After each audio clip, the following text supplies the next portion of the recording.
Hi everyone, this is our first look in on that leaf layer that we're using as our bottommost layer.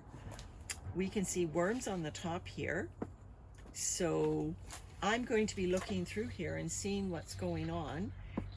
Let's take a look. These were full-size maple leaves.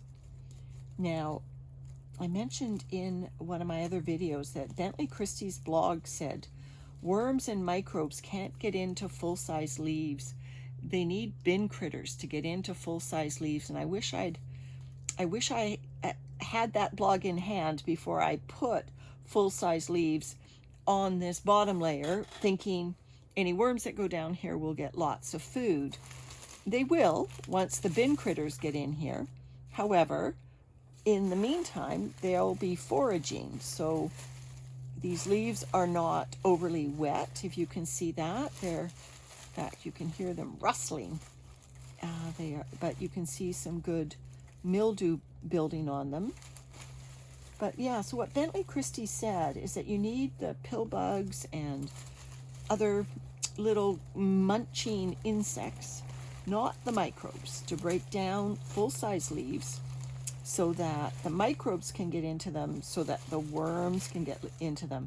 So full-size leaves are a longer, we always knew they would stick around a long time in a bin, but they are not available to the worms right away at all.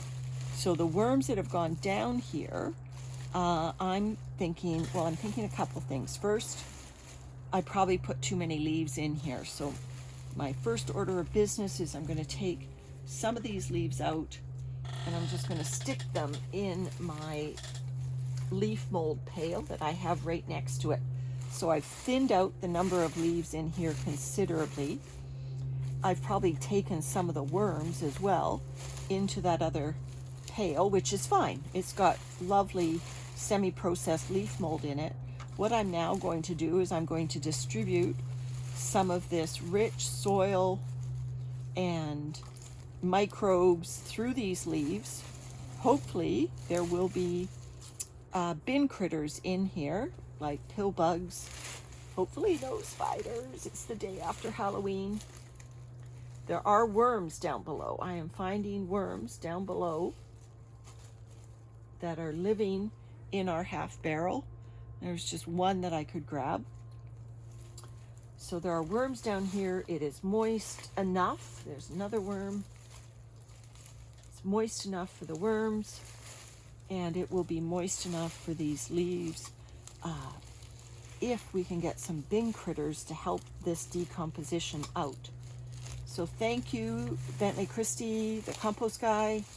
Thank you for that knowledge. We're all trying to learn here, and this is good information that leaves are not an easy carbon source for worms unless they have been already broken down by bin critters. Now these are full-size leaves. I know Peggy Hebling from Peggy Hebling's Garden What You Love YouTube channel.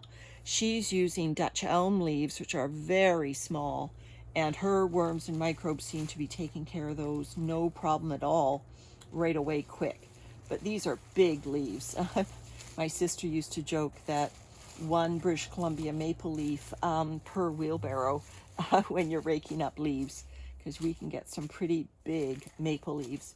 Okay, so I've distributed some microbe rich soil that had worms living in it, so there'll be castings as well mixed into that soil through those leaves. Landon will reassemble this with the round bottom layer of the can of worms. It's Wiggly. Landon will put Wiggly back on top here. I've just given Wiggly a good feeding of pumpkin. Oh, where are you going, guy? I tell you, over this edge of the barrel, going over the barrel is not a good idea. Not a good idea. Better if you stay down here.